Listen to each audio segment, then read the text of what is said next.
Arrêtez et sachez que je suis Dieu. Je domine sur les nations, je domine sur la terre. L'Éternel des armées est avec nous, le Dieu de Jacob est pour nous une haute retraite. Frères et sœurs de l'Assemblée Shalom Baptiste Fondamentale, bonjour. Bonjour mes chers amis. Bienvenue à notre culte d'adoration ce matin du 13 avril 2025. Malheureusement, la violence autour de nous ne cesse pas. Mais notre Dieu règne encore. Il domine sur le règne des hommes. Les vents se déchaînent, nos cœurs sont en peine, mais notre Dieu règne encore. Et ce qu'il nous promet restera vrai pour jamais. Donc nous sommes ici pour adorer ce Dieu qui règne en tout temps. Il était sur son trône lors du déluge, il l'est encore. Il est avec nous même au milieu des épreuves. Je vous invite à vous disposer ce matin pour adorer ce grand Dieu qui mérite notre adoration. Pour nous diriger dans le culte de ce matin, notre pasteur Jean-Maxime Pierre-Pierre. Bonne adoration à chacun de vous. Bonjour frères et sœurs, je vous invite à vous lever pour que nous puissions entonner le premier chant de ce matin. Jésus, ta sainte présence est la source du bonheur.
sur ce même élan, entonnons « Père, je t'adore, Jésus, je t'adore, Saint-Esprit, je t'adore ».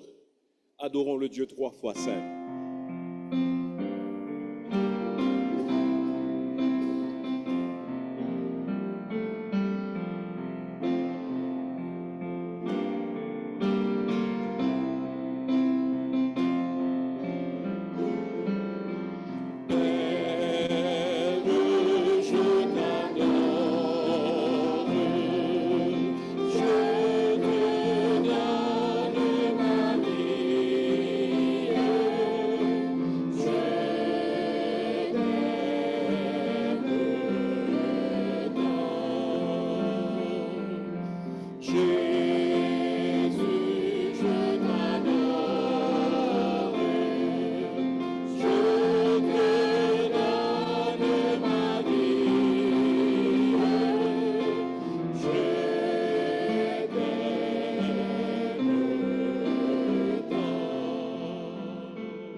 Notre Dieu, notre Père, nous ne pouvons ne pas être reconnaissants envers toi parce que chaque jour, nous sommes bénéficiaires de toutes tes bénédictions.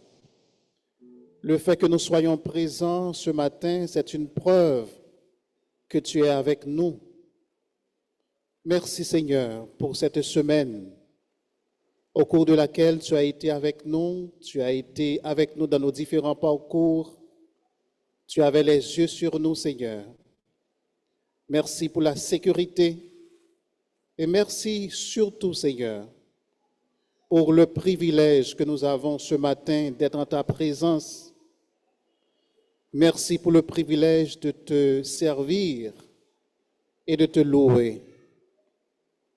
Aide-nous, Seigneur, à nous rappeler ta bonté envers nous, ta fidélité, ton grand amour, pour que nous puissions ce matin nous focaliser sur toi, pour que nous puissions t'offrir un culte qui te soit agréable. Seigneur, nous te demandons aussi de pardonner les péchés que nous avons faits au cours de cette semaine. Merci pour le sang de Jésus. Son sang est efficace. Il est capable de nous purifier de toute iniquité. C'est la raison pour laquelle nous déposons au pied de la croix nos faiblesses, nos manquements, et nous te demandons au nom de Jésus de nous purifier ce matin. Et permets que nous ayons les yeux fixés sur toi, notre attention sur toi ce matin, pour que nous puissions t'adorer comme tu le veux.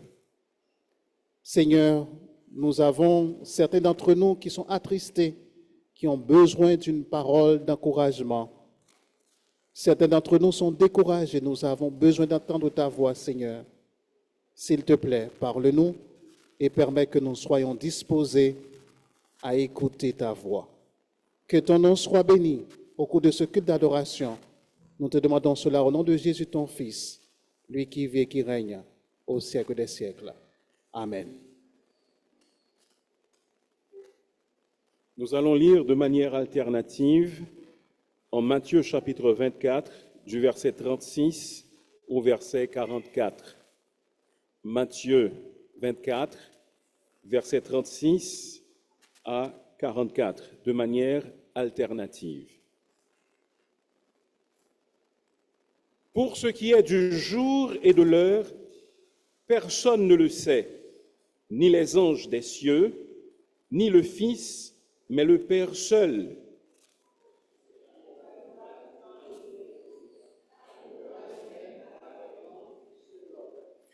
Car dans les jours qui précédèrent le déluge, les hommes mangeaient et buvaient, se mariaient et mariaient leurs enfants, jusqu'au jour où Noé entra dans l'arche.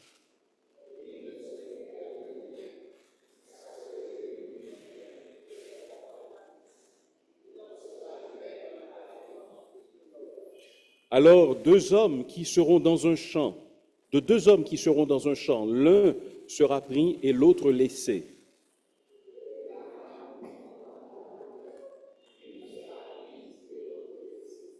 Veillez à quel jour votre Seigneur viendra.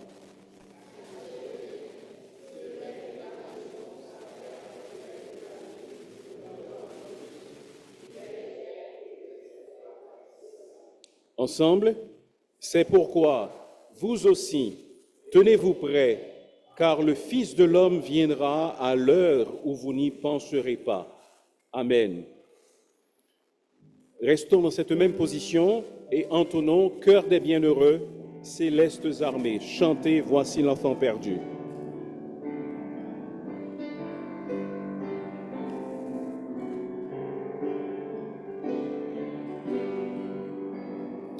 Cœur des bienheureux, célestes armées, chantez, voici l'enfant perdu.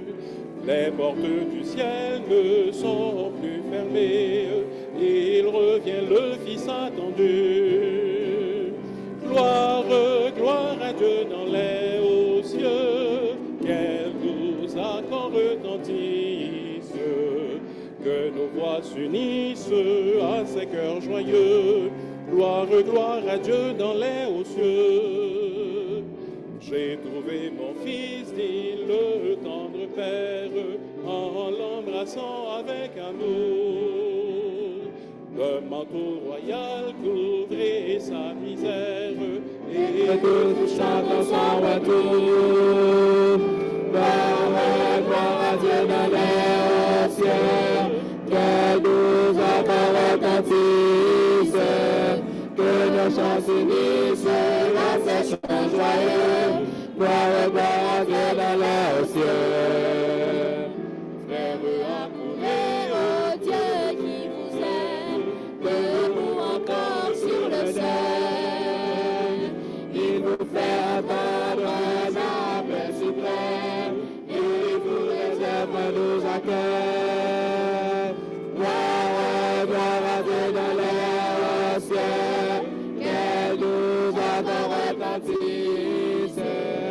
Que nos voix s'unissent à ces chants joyeux. Gloire, gloire à Dieu dans les hauts cieux.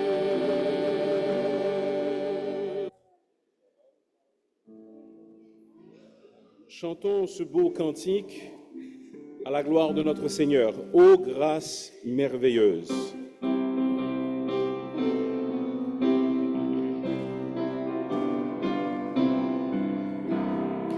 Ô grâce merveilleuse, don qui nous vient de Dieu, grâce si précieuse, fleuve jaillit des cieux, qui donc saurait décrire sa force et sa fraîcheur, et qui donc a pu dire qu'elle est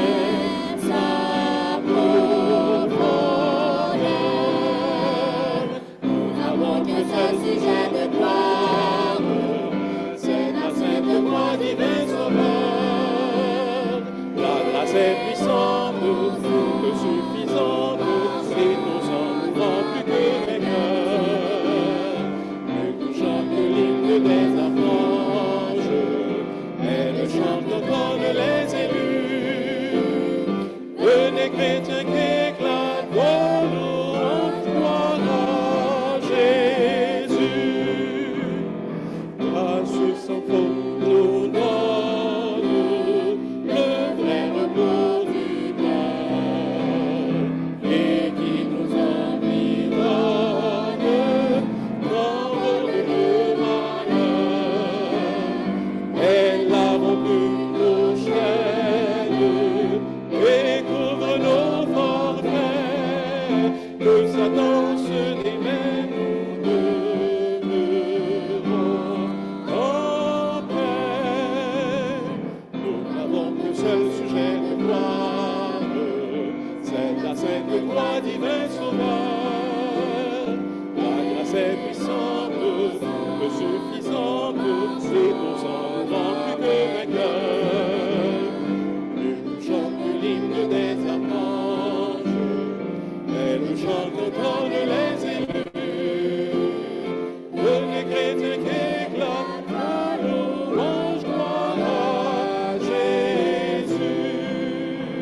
Une grâce si merveilleuse mérite que nous la chantions debout, n'est-ce pas?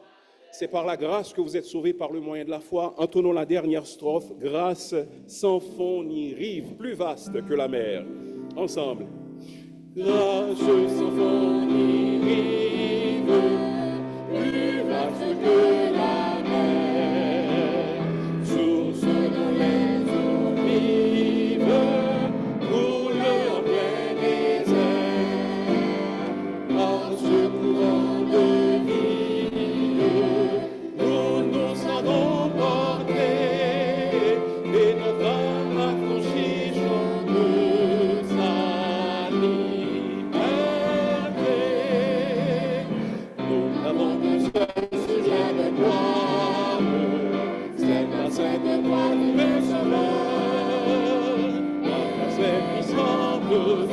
suffisante, et ton sang nous rend plus que vainqueurs. Plus nous chante l'hymne des archanges, et le chant entonne les élus. Venez chrétiens qu'éclat, vos louanges à Jésus.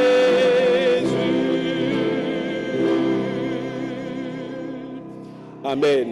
Vous avez bien chanté. Nous invitons les petits serviteurs à gravir la chaire pour nous présenter un chant spécial alors que vous vous rassoyez.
Prions le Seigneur. Oui, notre Dieu, comme une biche soupire après des courants d'eau, ainsi notre âme soupire après toi. Seigneur, il nous arrive souvent de nous demander si tu n'étais pas avec nous, si tu n'étais pas notre Dieu, comment serait la situation pour nous? Comment serait notre vie? Nous sommes dans un environnement qui est très précaire. remplis de stress, d'anxiété. Mais nous nous réjouissons parce que nous pouvons nous tourner vers toi dans nos moments de détresse. Merci Seigneur d'être avec nous. Merci de nous avoir choisis pour être tes enfants. Merci parce que tu as les yeux sur nous partout où nous sommes. Merci de nous donner la garantie que rien ne pourra nous arriver sans ta permission. Notre Dieu, nous voulons nous approprier ces paroles du psalmiste David qui a dit « Je bénirai l'Éternel en tout temps. Sa louange sera toujours dans ma bouche. » Cela peut être difficile pour nous qui vivons en Haïti de mettre en application une telle parole, de l'appliquer dans notre vie. Mais lorsque nous pensons à ce que tu as déjà fait pour nous, lorsque nous réfléchissons sur les privilèges que nous avons en tant que tes enfants, les bénédictions spirituelles que tu as déjà déversées sur nous, nous pouvons chanter même au milieu des épreuves. Nous pouvons te louer. Seigneur, chacun de nous ici présents, nous avons besoin de toi. Nous avons chacun nos soucis, nos difficultés, nos questionnements. Aide-nous, Seigneur. C'est toi seul notre appui, notre recours, notre force. Nous te demandons, Seigneur, de nous pardonner pour toutes les fois que nous n'avons pas l'attitude qu'il faut au milieu des difficultés. Pardonne-nous pour notre manque de foi, notre manque de consécration à toi. Pardonne-nous, Seigneur, pour les paroles que nous disons qui ne sont pas en conformité avec ta volonté. Pardonne-nous pour notre ingratitude. Pardonne-nous, Seigneur, pour toutes les fois que nous ne te donnons pas la priorité dans notre vie. Pardonne-nous pour notre indifférence à l'égard des autres.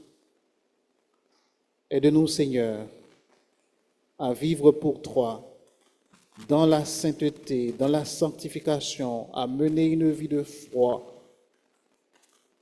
Aide-nous à jouer notre rôle en tant que sel, en tant que lumière. C'est au fond des ténèbres que nous devons briller. Et tu ne changes pas de mission pour nous. La mission que tu nous as confiée est la même. Elle ne va pas changer, peu importe l'endroit où nous nous trouvons, Seigneur. Aide-nous à n'être pas troublés, mais aide-nous, Seigneur, à avoir les yeux fixés sur toi. Père, nous voulons te remercier pour ce que tu as fait pour l'Assemblée Shalom. Beaucoup d'assemblées ont des difficultés ces jours-ci à se réunir. Les leaders ne savent pas quoi faire à cause du problème d'insécurité. Merci de garder le flambeau de l'Assemblée Shalom allumé. Aide-nous à comprendre que nous ne devons pas prendre cela pour acquis. Nous devons saisir les opportunités que nous avons aujourd'hui pour te servir réellement, pour aider les autres qui sont dans le besoin autour de nous. Aide-nous, Seigneur, à bien profiter du temps que nous avons, car les jours sont mauvais. Seigneur, nous voulons te remercier pour nos sœurs qui ont eu la vie sauve dans la zone de Mirbalais. Tu les as gardées, tu les as protégées. Nous te bénissons pour cela. Nous te prions de les visiter là où elles se trouvent, Seigneur. Nous voulons te prier pour la famille Ambroise qui est en deuil. Nous prions que tu consoles cette famille. Nous prions pour cet enfant, ce garçon qui est devenu orphelin. Nous te demandons, Père, de mettre ta main sur lui. Aide-le à surmonter ce moment si difficile. Père, dans quelques jours, nous aurons notre conférence de Pâques. Ce sera un moment pour nous, encore une fois, d'écouter ta parole. Permets que cette conférence nous aide, Seigneur, à faire un pas en plus dans notre relation avec toi. Permets que ce soit une bénédiction pour nous, une source d'édification pour ton Église. Déjà, nous prions pour les prédicateurs qui auront à prendre la parole et permets qu'ils soient des instruments entre tes mains, Seigneur. Père, nous prions pour ceux d'entre nous qui ne te connaissent pas encore, qui entendent ta voix, mais qui résistent à ton Saint-Esprit. S'il te plaît, touche-les encore et permets, Seigneur, qu'ils prennent la décision de se donner à toi. Père, nous prions pour nos frères, nos compatriotes qui sont en difficulté. Nous savons que cette période pluvieuse, c'est pénible pour eux. Ils sont abandonnés, ils sont dans les rues, ils ne savent pas où se rendre. Seigneur, jette un regard favorable sur ces personnes. Jette un regard favorable sur notre pays. Délivre-nous, Seigneur. Tu es le Dieu Tout-Puissant. Rien n'est impossible à toi. Dis un mot en notre faveur. Délivre-nous, Seigneur, de la méchanceté des hommes. Exerce ta justice. Tu es le Dieu de justice. Nous prions pour ceux qui font le mal, qui n'ont aucune sensibilité pour leurs frères, leurs sœurs. Ils continuent chaque jour à semer le deuil au sein des familles haïtiennes. Nous savons que tu peux changer les cœurs. Tu avais changé le cœur de l'apôtre Paul, qui était un persécuteur de l'Église. Tu avais changé les cœurs de beaucoup d'autres personnes qui étaient hostiles, qui étaient méchantes.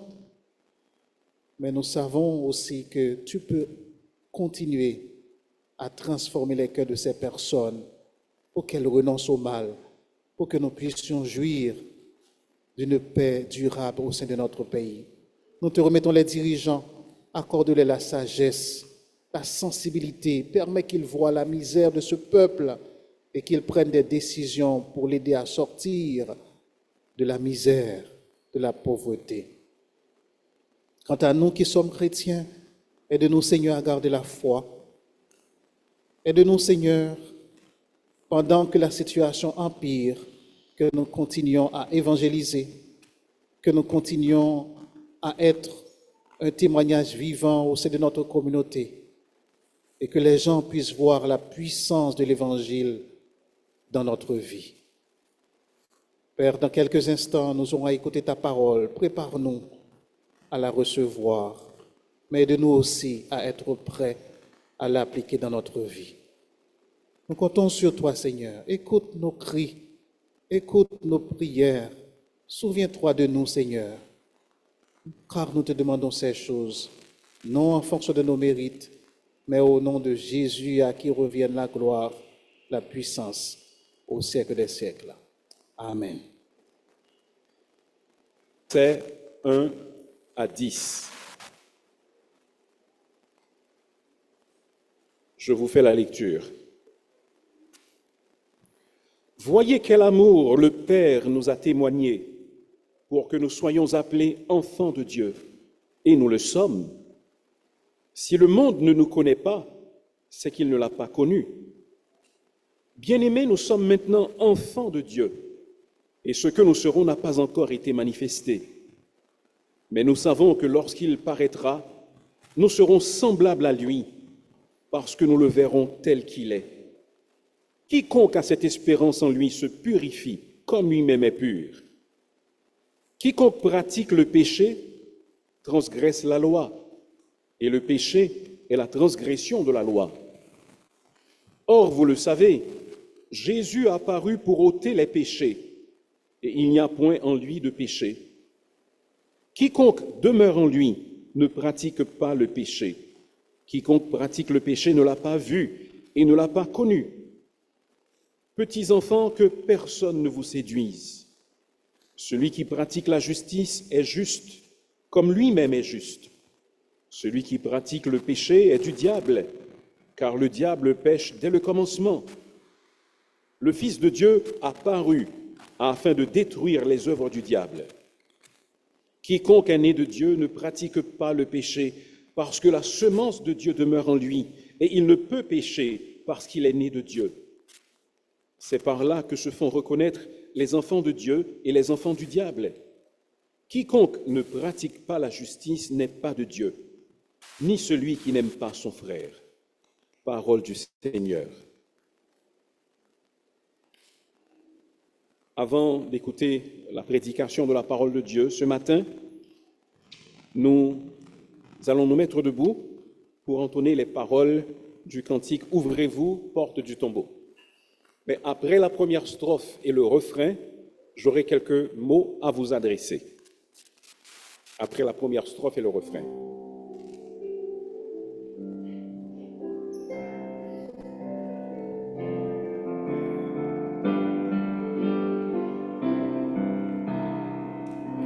Ouvrez-vous, portes du tombeau, Jésus paraît au qu'il est beau, il revit aux merveilles, le péché, l'enfer et la mort, en vain ont uni leurs efforts, mon Rédempteur s'éveille, il vit, je sais que mon Rédempteur vit, il vit, je sais que mon Rédempteur vit. Merci. Pour le reste, on ira un petit peu moins vite. Mais alors, je vous demande de rester debout pour que vous puissiez vous souvenir de ce que je vais vous dire. Une annonce a déjà été faite. Je ne veux pas être redondant, mais vous avez reçu beaucoup d'informations ce matin et je veux insister sur celles qui sont vraiment importantes. Cette semaine, c'est la semaine de la conférence de Pâques de l'Église et c'est un moment spécial. Plusieurs activités sont prévues et nous aimerions que vous participiez à ces activités. Premièrement, dès demain matin, entre 6h30 et 7h, des réunions de prière se tiendront sur les différents groupes WhatsApp des groupes de l'Église. PSA, Colombe, Astronautes, Imitateurs de Christ, etc. Vous recevrez un programme vous guidant chaque jour dans votre réunion de prière le matin, la veille, au soir. Donc vous allez recevoir ce soir le programme pour demain matin. Ensuite, mercredi à 5 heures, donc à l'heure de la conférence, se tiendra une réunion de prière en présentiel ici. Et nous allons prier le Seigneur, le louer et préparer nos cœurs à la conférence et lui demander de bénir cette conférence. Et jeudi, vendredi, samedi, dimanche, à 5 heures, nous serons tous présents pour pouvoir être instruits dans la parole de Dieu, être encouragés et mieux comprendre le Seigneur et mieux apprendre que le Seigneur est notre force. À cause de ces activités, les astronautes et le CVB n'auront pas lieu. Et le dimanche de Pâques, alors, au cours de cette conférence de Pâques, se tiendra parallèlement une conférence pour les enfants à la même heure. Donc, à partir de 5 heures de l'après-midi pour les enfants de 4 à 11 ans. Et le dimanche de Pâques, le matin, nous recueillerons une offrande spéciale. C'est à cet effet que vous avez reçu cette enveloppe. Et cette offrande spéciale est désignée pour nos frères et sœurs haïtiens déplacés à cause de la violence et de l'insécurité. Donc, dans cet esprit de résurrection, préparons-nous à participer de tout notre cœur à cette conférence qui a été préparée avec beaucoup d'attention, de manière méticuleuse, pour que vous soyez bénis par cela. Donc, prenez la résolution de participer tous. Continuons à chanter avec les autres strophes du cantique « Ouvrez-vous, portes du tombeau ». Voyez ses mains, ses pieds percés.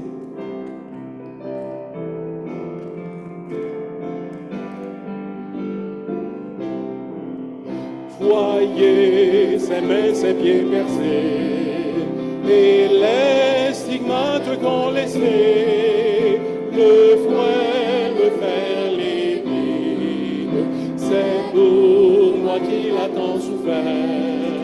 Il m'a délivré de l'enfer, ô charité divine, il vit,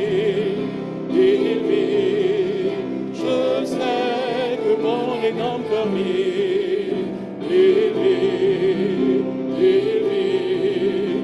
Je sais que mon Rédempteur vit. Si vous savez vraiment que votre Rédempteur vit, alors que tout le quartier l'entende, je n'ai plus rien à redouter. Je n'ai plus rien à redouter. De mon Sauveur puis-je douter. Sa promesse est formelle. Si même je dois voir la mort, Christ ressuscitera mon corps pour la vie éternelle. Il vit, il vit. Je sais que mon Rédempteur vit. Il vit, il vit. Je sais que mon Rédempteur vit. Il vit, il vit. Je sais que mon Rédempteur vit. Il vit, il vit. Je sais que mon Rédempteur vit. Il vit. Amen. Si même je dois voir la mort, Christ ressuscitera mon corps. Quelle espérance. Amen. Merci, vous pouvez vous rasseoir. Écoutons le message de la parole de Dieu avec pasteur Harry Telusma.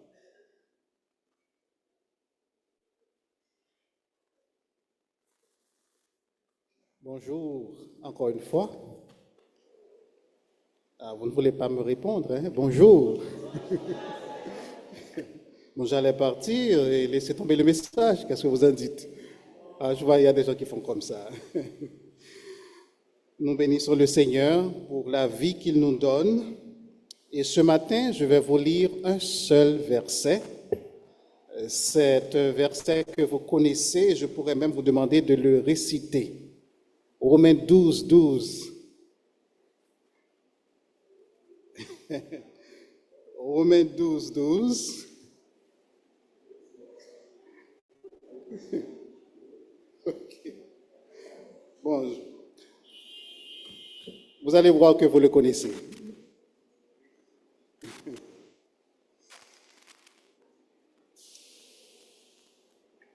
Le texte nous dit, réjouissez-vous en espérance, soyez patients dans l'affliction, persévérez dans la prière. On peut redire, réjouissez-vous en espérance, soyez patients dans l'affliction et persévérez dans la prière. Amen. En créole, nous lisons, c'est pour nous qui est content, pour être espoir nous gagner.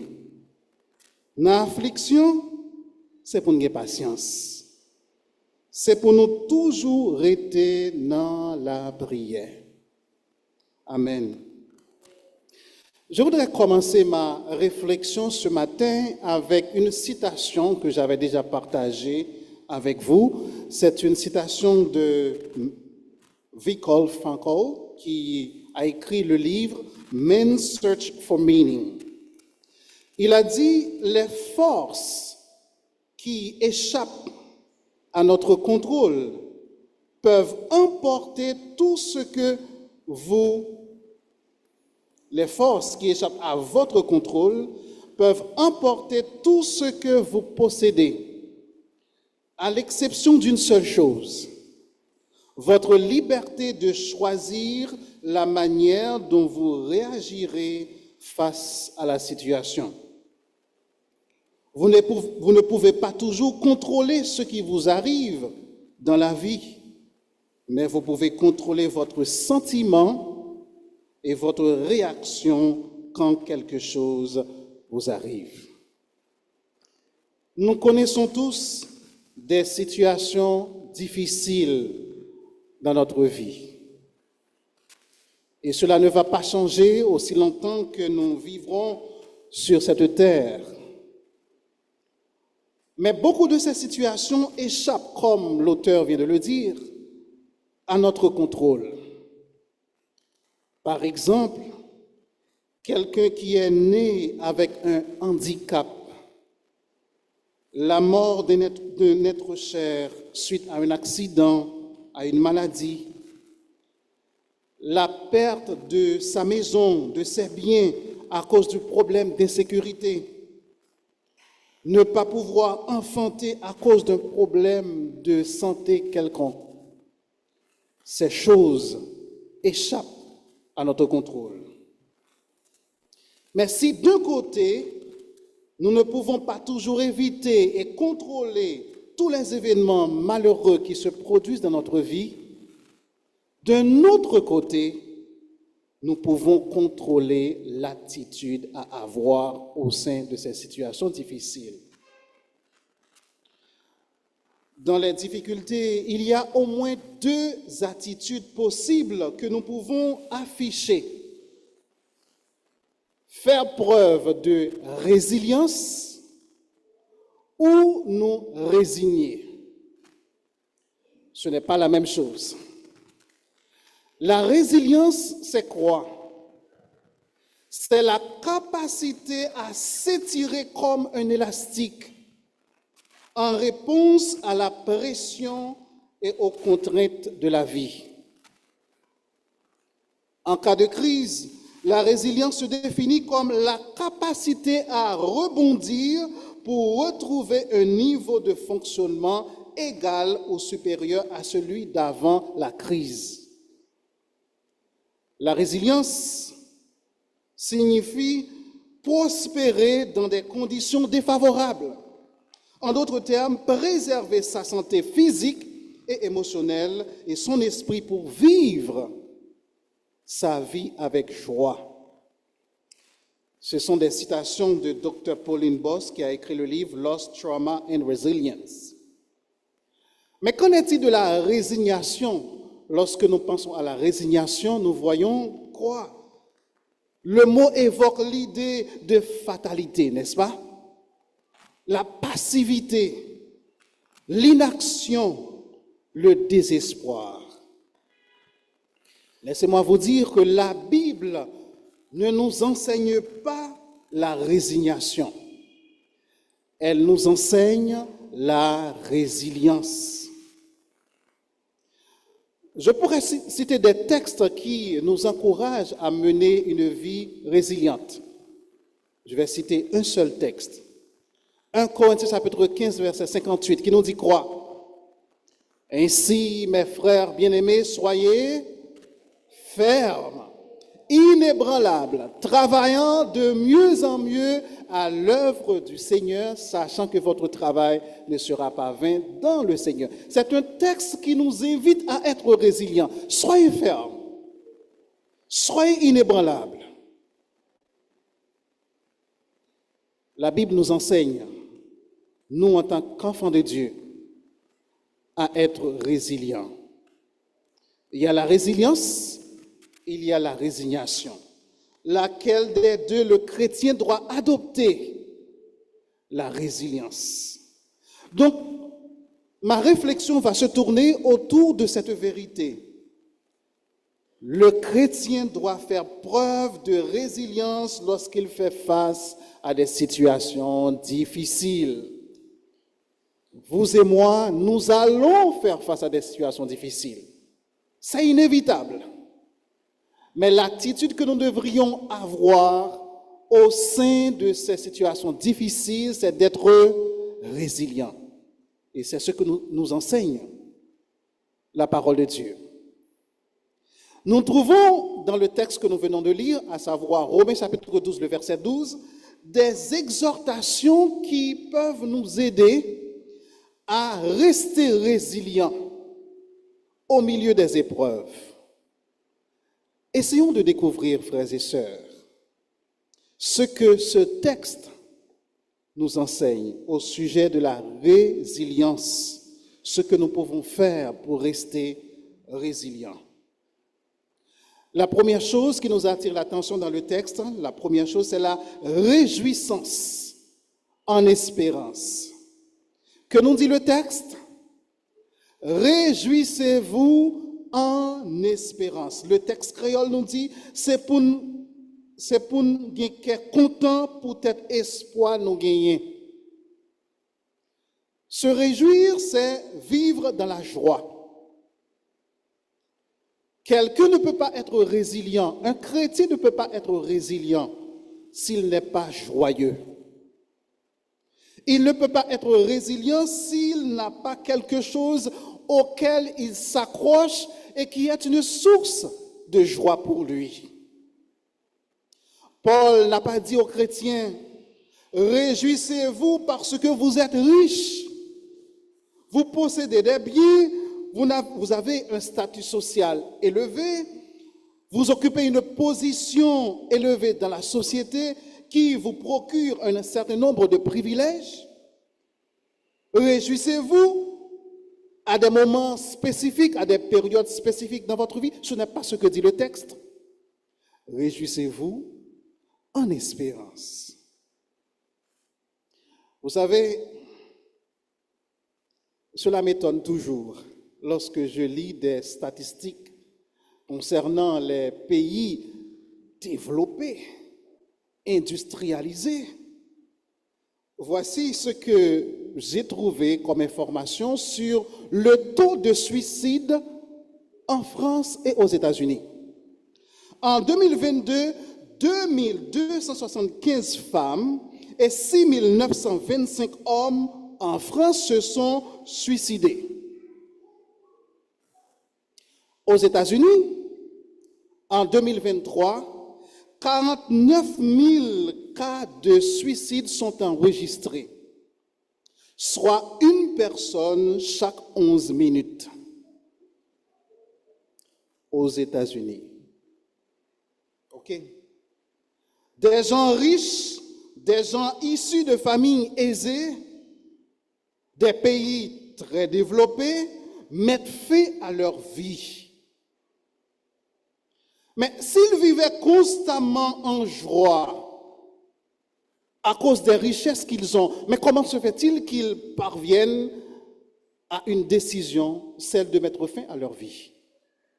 Cela nous montre que les richesses ne garantissent pas une joie durable. Paul dit, réjouissez-vous en espérance. Et il s'adresse à tous les chrétiens, peu importe l'endroit où ils se trouvent. Paul n'est pas en train d'encourager les chrétiens à faire semblant d'être en joie.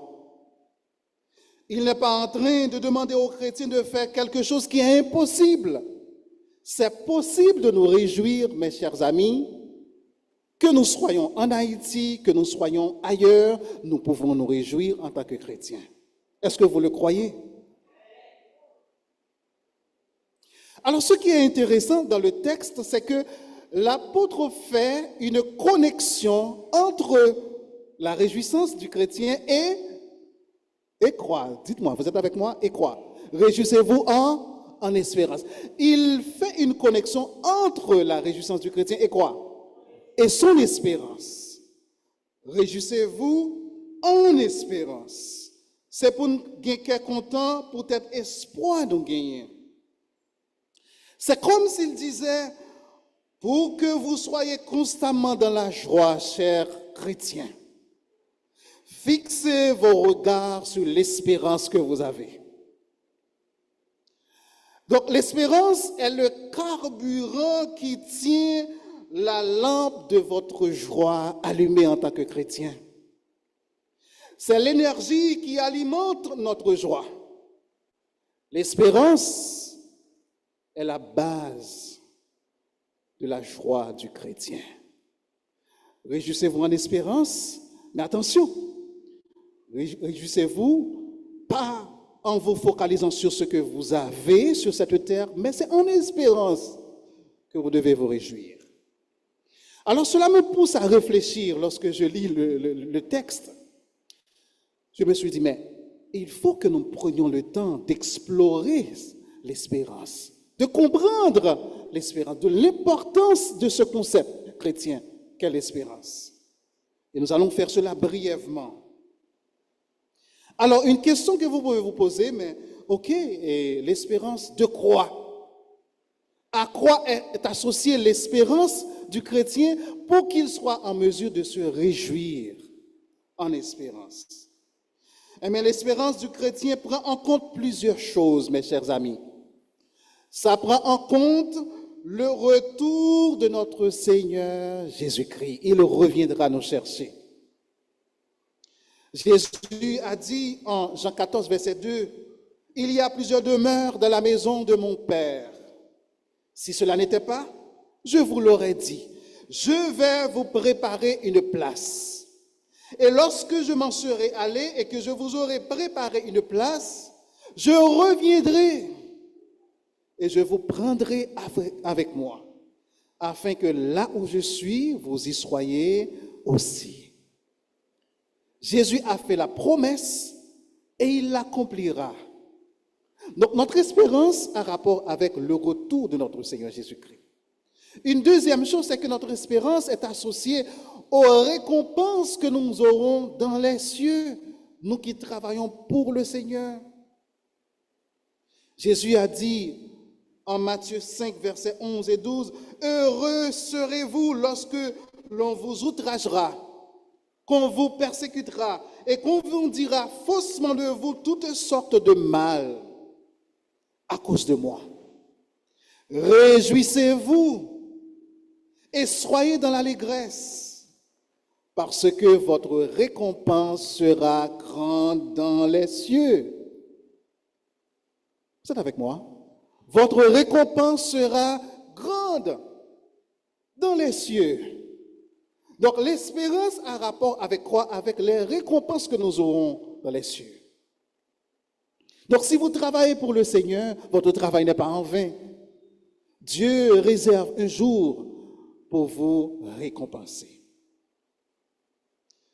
Paul donne une idée de ce qui nous attend au ciel en 1 Corinthiens chapitre 2, le verset 9. Il nous dit, ce sont des choses que l'œil n'a point vues, que l'oreille n'a point entendues, et qui ne sont point montées au cœur de l'homme.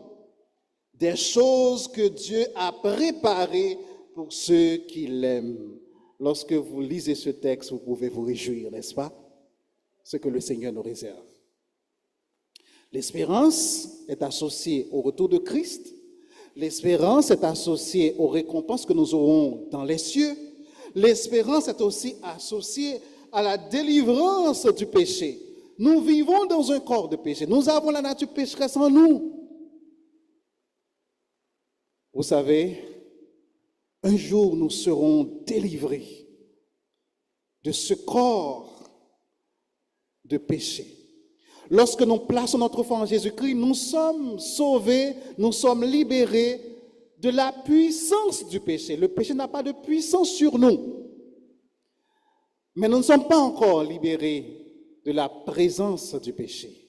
Lorsque nous serons dans la présence du Seigneur, nous serons libérés de la présence du péché. Quelle espérance! Et nous lisons en 1 Jean 3, verset 2, « Bien-aimés, nous sommes maintenant enfants de Dieu et ce que nous serons n'a pas encore été manifesté, mais nous savons que lorsque cela sera manifesté, nous serons semblables à lui. » Nous serons semblables à qui? À Jésus-Christ. Nous ne pourrons plus pécher. L'espérance a aussi rapport avec la vie éternelle. C'est ce que Paul nous dit. Paul nous dit en Tite 1er, verset 1 et 2. Paul, serviteur de Dieu et apôtre de Jésus-Christ, pour la foi des élus de Dieu et la connaissance de la vérité qui est selon la piété, lesquels reposent sur l'espérance de la vie éternelle, l'espérance de la vie éternelle promise dès les plus anciens temps par le Dieu qui ne ment point. Nous sommes sauvés parce que nous avons placé notre foi en Jésus, mais nous serons sauvés, c'est l'aspect futur du salut. Nous serons libérés de la présence du péché. L'espérance a aussi rapport avec la gloire. Colossiens 1er, verset 26, qui nous dit « Le mystère caché de tout temps et dans tous les âges, mais révélé maintenant à ses saints, qui Dieu a voulu faire connaître quelle est la glorieuse richesse de ce mystère parmi les païens, savoir Christ en vous, Christ en nous, l'espérance de la gloire. Christ en nous, l'espérance de la gloire.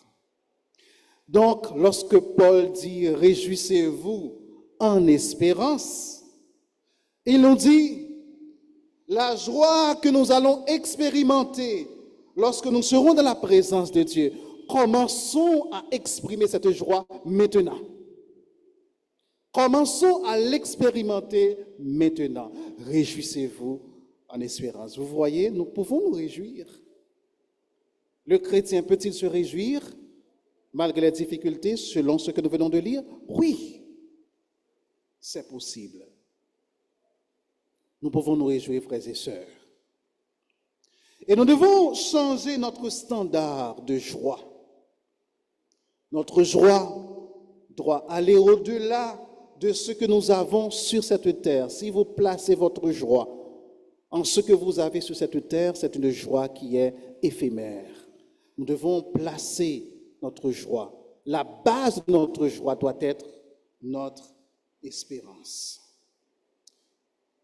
Et ce qui est intéressant, nous lisons en Luc chapitre 10, versets 19 et 20, Jésus qui a donné pouvoir à ses disciples de chasser les démons, mais il leur donne cette mise en garde dans ce texte.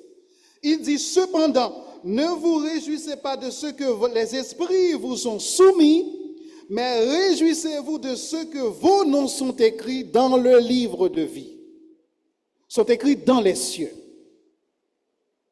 Le fait que nous nous souvenions que nos noms sont écrits dans le livre, sont écrits dans les cieux, nous devons nous réjouir, frères et sœurs. Nous pouvons tout perdre sur cette terre, mais nous ne perdrons jamais notre espérance. D'où la nécessité de nous réjouir. Et si vous arrivez à la fin de votre vie, en tant que chrétien, vous pouvez vous réjouir. Ce qui vous attend dans les cieux, ce sont des choses que l'oreille n'a pas entendues, que les yeux n'ont jamais vues, des choses qui ne sont jamais montées dans l'esprit des hommes. Nous pouvons donc nous réjouir. Non seulement que l'apôtre Paul met l'emphase sur la réjouissance dans l'espérance, mais il met aussi l'emphase sur la patience dans l'affliction. Que nous dit le texte? Réjouissez-vous en espérance, soyez patients dans l'affliction. Dans l'affliction, c'est pour nous gagner patience. Impossible pour un chrétien de devenir résilient s'il ne fait pas l'expérience de la souffrance. C'est une pilule amère qui est difficile d'avaler, mais c'est ça. Vous ne pouvez pas devenir résilient sans les difficultés. C'est obligatoire et ça fait partie du curriculum de Dieu pour vous. Quel est le sens du mot patience dans ce contexte? Le mot patience veut dire endurance. Quel est le sens du mot affliction dans ce contexte? Cela veut dire détresse, pression exercée par les épreuves de la vie. Notre attitude, souvent, lorsque nous faisons face à des afflictions, nous prenons ces afflictions comme une occasion d'abandonner la foi, d'abandonner l'Église.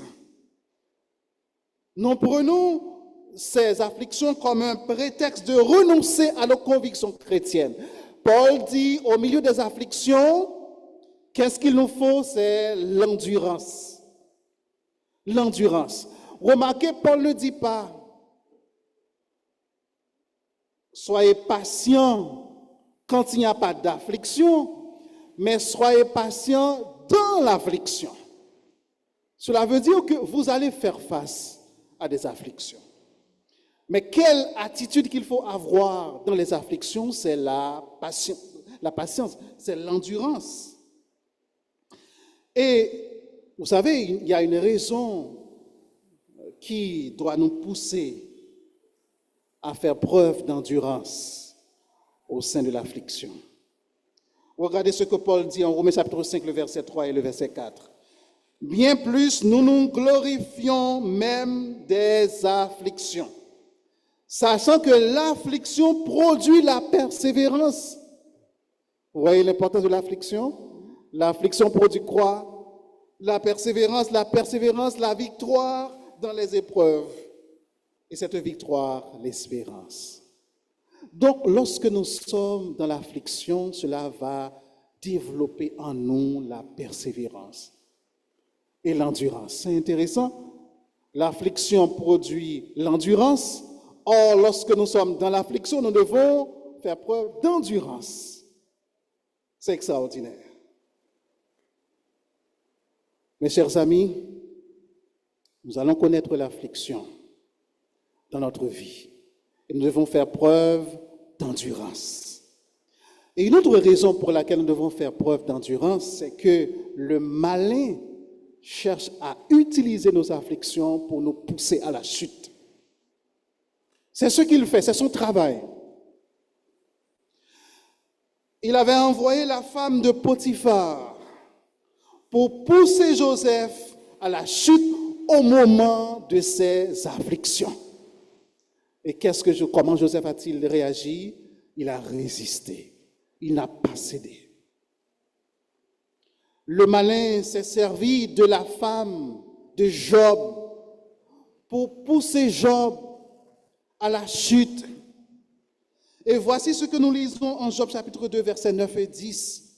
Sa femme lui dit, « Tu demeures ferme dans ton intégrité, maudit Dieu. » Maudit Dieu, c'est ce que la femme de Job lui dit pendant qu'il est en train de souffrir.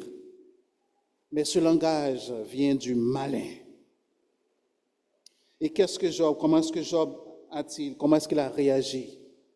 Il a dit, crois, nous recevons de Dieu le bien et nous ne recevrions pas aussi le mal. En tout cela, Job ne pécha point par ses lèvres.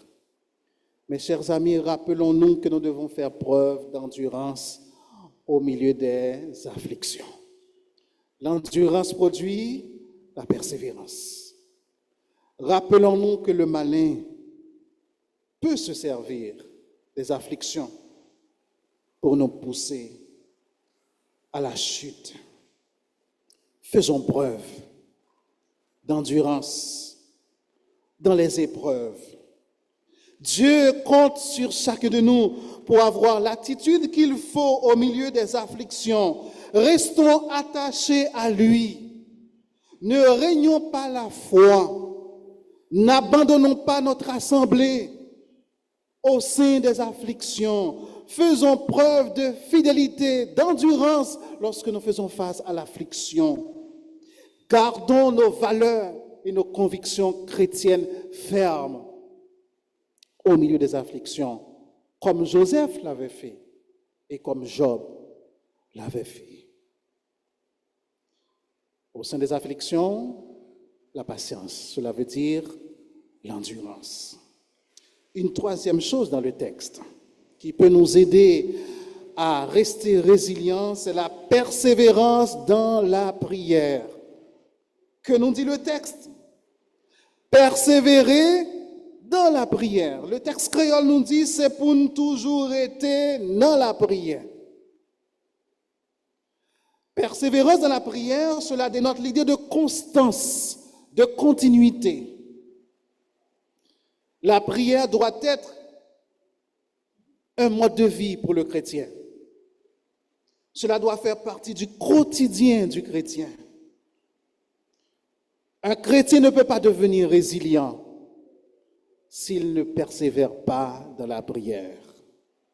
Persévérer dans la prière. Et nous voyons la pratique de la persévérance dans la prière par les chrétiens du premier siècle. Nous lisons en Actes 2, verset 42, « Les chrétiens persévéraient dans l'enseignement des apôtres, dans la communion fraternelle, dans la fraction du pain et dans les prières. » C'était une pratique des chrétiens du premier siècle. Et il y a plusieurs textes bibliques qui nous encouragent à persévérer dans la prière. Nous lisons en Éphésiens 6, verset 18, « Faites en tout temps par l'Esprit toutes sortes de prières et de supplications. Veillez à cela avec une entière persévérance et priez pour tous les saints. Donc la prière, la persévérance dans la prière, c'est important pour renforcer, pour maintenir notre résilience. Et Dieu nous invite à lui parler dans la prière lorsque nous sommes dans la détresse. Il dit au psaume 50, verset 15, « Invoque-moi au jour de la détresse. Je te délivrerai et tu me glorifieras. » C'est Dieu qui nous invite à l'invoquer au jour de la détresse. Mes frères, mes sœurs, nous devons concevoir la prière comme quelque chose qui n'est pas négociable. La prière ne doit pas être négociable pour le chrétien. Et nous trouvons un personnage dans la Bible qui a perçu la prière, qui avait perçu la prière comme étant quelque chose qui n'est pas négociable. Il s'agit de Daniel. On avait pris un décret l'empêchant de prier son Dieu. Et Daniel, qu'est-ce qu'il a fait après la publication de ce décret en Daniel chapitre 6? Daniel passe du temps à prier 3 fois par jour. Ce décret, c'est votre affaire. Mais moi, je ne peux pas négocier la prière. Je dois passer du temps avec mon Seigneur. Donc, mes chers amis, pour nous, la prière n'est pas négociable. Cela doit faire partie de notre quotidien. Persévérer dans la prière. J'aime ce que Charles Spurgeon dit. Il dit, la prière est le balbutiement du nouveau-né en Christ. Le cri du guerrier chrétien. Elle est le souffle, la devise, la consolation, la force et l'honneur d'un chrétien. Donc nous ne pouvons pas vivre sans la prière. Nous en avons grandement besoin. Mes chers amis, il nous arrive souvent d'entendre de la situation dans laquelle nous sommes en Haïti. Bon, ça ne vaut pas la peine de prier, n'est-ce pas? C'est fini, nous ne prions plus. Ce texte, ce n'est pas ce qu'il nous dit. La persévérance dans la prière. Persévérer dans la prière. Donc, soyons en prière pour notre pays. Persévérons dans la prière pour Haïti. Mes chers amis, il y a des victoires dans la vie chrétienne que nous n'obtiendrons pas. Il y a des montagnes que nous ne pourrons pas déplacer sans la persévérance dans la prière. C'est par la persévérance dans la prière que Anne a pu enfanter, n'est-ce pas? Elle a donné naissance non seulement à Samuel, mais elle a donné naissance à 5 autres enfants. C'est par la persévérance dans la prière que notre Seigneur Jésus-Christ a pu exercer son ministère, parce que toutes les forces du mal, toutes les forces des ténèbres étaient debout pour l'empêcher d'exercer son ministère. Il avait passé du temps dans la prière pour les vaincre. La persévérance dans la prière, c'est important. Et c'est aussi par la prière que notre Seigneur Jésus a déjoué le plan du malin contre ses disciples. Nous lisons en Luc 22, versets 31 et 32. Voici ce que dit la parole de Dieu. Le Seigneur dit, « Simon, Simon, Satan vous a réclamé pour vous cribler comme le froment. Mais j'ai prié pour toi afin que ta foi ne défaille point. Quand tu seras converti, affermis tes frères. » Satan est en train de faire des complots contre vous, enfants de Dieu. Jésus avait passé du temps dans la prière pour déjouer le plan de Satan contre les enfants du royaume de Dieu. Laissez-moi vous dire, chers jeunes, je m'adresse à vous. Priez. C'est le moment, c'est la période dans votre vie où vous devez passer du temps dans la prière. Il y a des montagnes dans votre vie que vous n'allez pas déplacer sans la prière.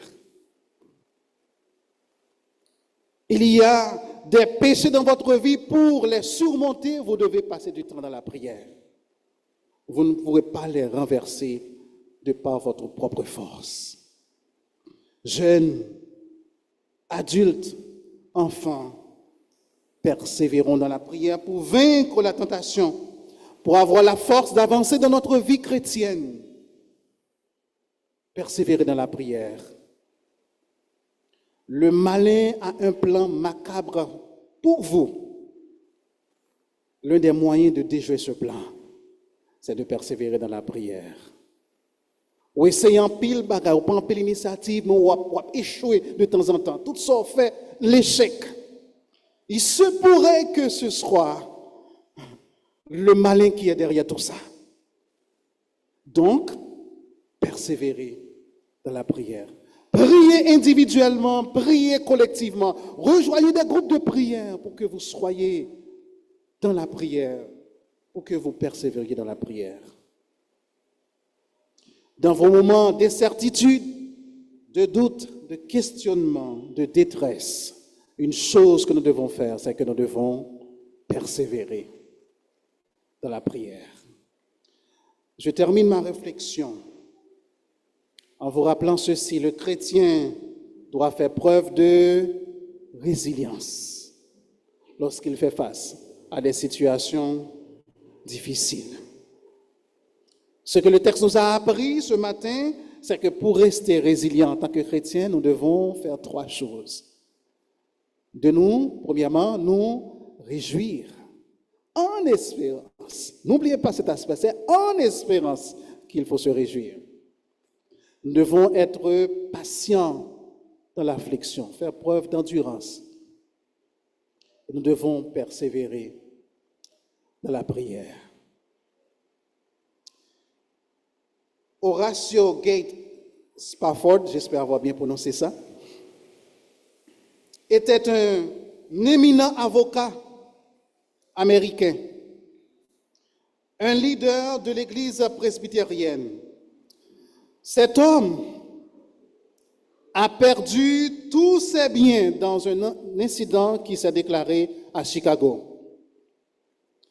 Ensuite, il a perdu son fils unique, âgé de 4 ans après une maladie. Cet homme a ensuite planifié des vacances de famille, mais il a été retenu pour des raisons professionnelles. Et ce qu'il a fait, il a envoyé sa femme et ses 4 filles dans l'espoir de les rejoindre. Savez-vous ce qui s'est passé?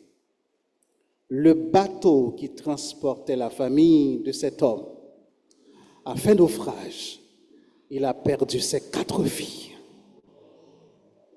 Perte de ses biens, perte de fils âgé de 4 ans, perte de 4 filles. Et cet homme, après un tel drame, il a écrit ce hymne. It is well with my soul. Quel repos.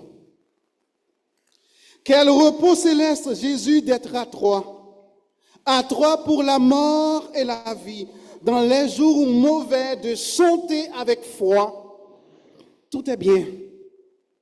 Ma paix est infinie. Ce sont des paroles d'un homme brisé par la souffrance. Et j'aime la dernière strophe de ce cantique. Il dit, quel repos céleste qu'enfin, Seigneur, auprès de toi, j'aurai ma place. Espérance. Après les travaux, les combats, la douleur, à jamais je pourrai voir ta face. L'espérance. Moi, mes versions créoles là, pas de mal pour nous, moi. Cet homme avait fait preuve de résilience dans cette situation difficile. C'est ce que Dieu attend de nous, mes chers amis. Soyons résilients. Soyons résilients. Et si vous n'avez pas mis votre foi en Jésus, gain mal pour nous. Parce que votre âme n'est pas assurée, votre âme n'est pas sécurisée. Je vous invite ce matin à donner votre vie à Jésus. Il est dit en Jean 3, verset 36. Celui qui croit au Fils a la vie, celui qui ne croit pas au Fils ne verra point la vie, mais la colère de Dieu demeure sur lui. La colère de Dieu demeure sur toi si tu ne donnes pas ta vie à Jésus ce matin. Mets ta foi en Jésus pour être aussi résilient que les chrétiens, que cet homme dont nous venons de parler. Réjouissons-nous en espérance. Soyons patients dans l'affliction. Persévérons dans la prière. Qu'il en soit ainsi pour vous.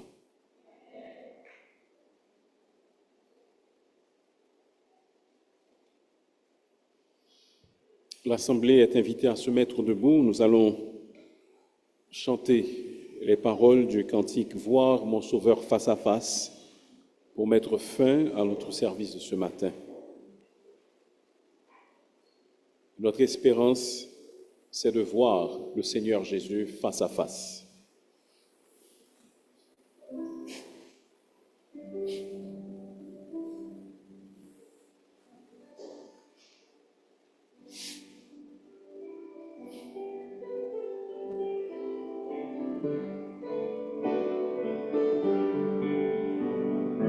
Voir mon Sauveur face à face, voir Jésus dans sa beauté, ô joie, ô suprême grâce, ô bonheur, félicité.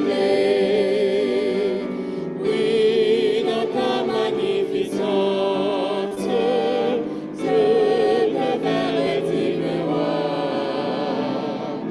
Oh, toujours en ta présence, je serai semblable à toi. Ta gloire est encore voilée, par nos voiles ensanglantés. Bientôt sera révélé mon ineffable. Oui, dans ta magnificence, je te verrai vivre moi. Oh, toujours en ta présence, je serai semblable à toi. Oh, quel transport d'allégresse quand tes yeux baissaient sur moi. Je t'aimons avec tendresse, je mourrai aussi pour toi. Oui, dans ta magnificence, je te verrai divin roi. Oh, toujours en ta présence, je serai semblable à toi. Prions Dieu.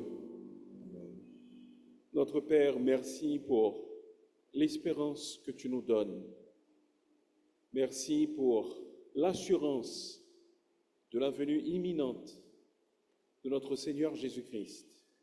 Car alors nous le verrons tel qu'il est et nous serons semblables à lui. Aide-nous à nous purifier comme lui-même est pur, car nous avons en lui cette espérance. Aide-nous, Seigneur, à marcher avec les yeux fixés vers le ciel, sachant que le dernier mot est réservé. Ce que nous vivons sur cette terre, ce n'est pas la fin des choses, mais toi-même, tu seras triomphant, et avec toi, nous remporterons la victoire. Aide-nous à vivre de victoire en victoire, sachant que le triomphe t'appartient déjà.